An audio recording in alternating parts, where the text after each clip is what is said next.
Well, that Trump train keeps it chugging along, picking up steam and more passengers along the way. In fact, in the latest CNN ORC poll, Trump remains at the top. He's got 27%. Ben Carson at number 2, very solid 22%. And Marco Rubio, perhaps the last establishment candidate standing, we'll see, 8%.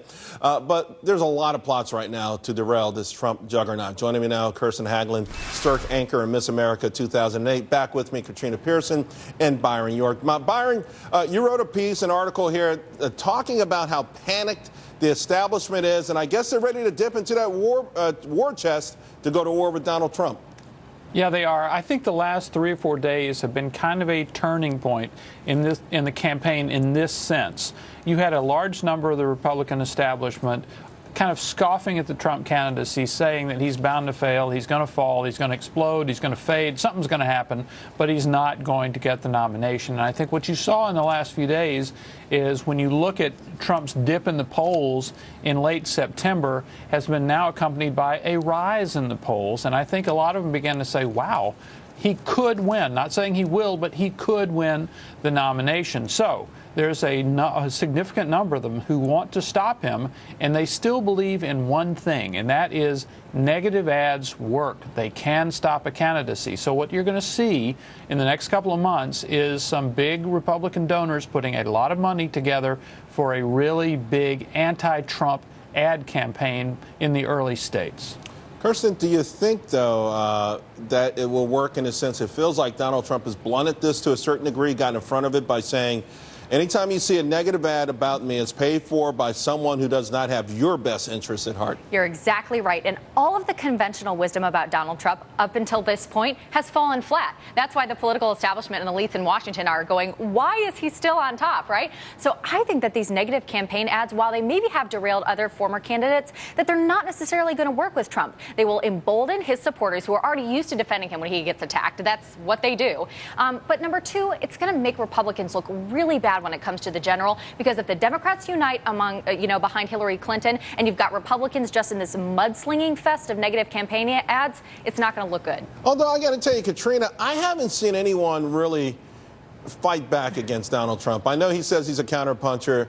I feel like Jeb is like mealy-mouthed. I don't know. He's the kind of guy that wouldn't have taken on the school bully, as he would have talked about it and written something up in a school newspaper about it. But I'm talking fisticuffs. If these ads get down and dirty and they pull out any kind of dirt they can on Donald Trump and they start to say, hey, and they will. I mean, listen, they'll say things like, he was a Democrat until a few years ago. He was for this until a few years ago. Hey, you know what? The religious right. You say you like this guy liked that. I mean, at some point, maybe they put something of a dent in this runaway train?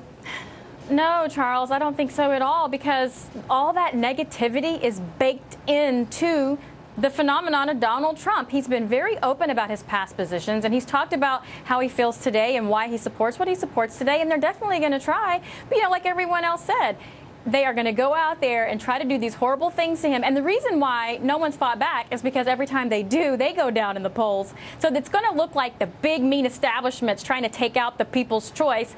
And it's going to be interesting because it's not a Ben Carson pack or a Ted Cruz pack. It's going to be the Jeb Bush, Marco Rubio pack. And I think it's going to fall flat on his face. Well, speaking of trying to stop Donald Trump in his tracks, right now, there's a whole lot of people who are ready and excited about hearing him saying, live from New York, it's Saturday night. But I got to tell you, there's a whole lot of others that say, please, no more exposure.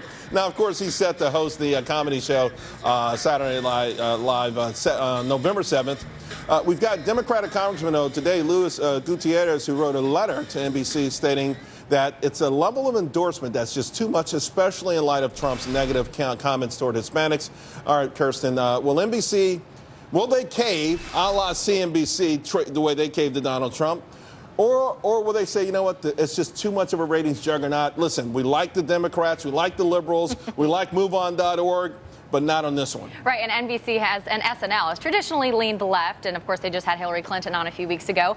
But this is way too sweet for them. And even all of this talk about with the petition and all this opposition to Donald Trump being on, that's even more of a reason why people are going to tune in and watch. This is going to be a huge ratings blitz for them. And let's face it, they're not journalists. They're not out for the public good. NBC is a business, and they want to make money. NBC is a business, but, listen, we do know that Saturday Night Live they do like to make statements, Byron, and this could be a time they make a statement. I don't think they will, but certainly I think you're going to get the opposition piling up before November 7th. Well, there is some serious hypocrisy involved. Am I remembering correctly? NBC was so upset by what Trump had said about Hispanics that they severed ties with him, and they got rid of the Miss Universe pageant. They got rid of other ties with Trump, and now he's coming back and appearing on one of their premiere shows. I mean, it does leave NBC open, I think, to charges of hypocrisy. Yes, of course they're doing it for the ratings, but didn't they make a principled decision before? Yeah, they made it before they saw the ratings. All right, Katrina, there you go. I'll give you the last. They're not going to do it, Charles. They're not going to do it because that 15,000 people that signed that petition will be watching Donald Trump on SNL along with the millions that are going to join us. And tweeting about it, too. So let's, real quick, then, before we get out of this, I want to go around the panel here. Will it set a record, Katrina? It might set an SNL record. I think it will, particularly with all this controversy surrounding the appearance. What do you think, Byron? Yep, it will. Yeah. Absolutely. All right, we're all in it together. I think it may be the first time I'll watch this thing, and it's been over 20 years since I watched it. I peaked. You and me both. I peaked last week, but it might be the first time I actually watched the whole show. Thanks a lot, guys. We've got breaking news today. Russia and the United States have signed an agreement to open up communications between Russia and our military. The commanders, they want to start talking to each other as all of these combat planes fly over Syria. Is it enough? And what does it really mean? We've got the expert to tell you.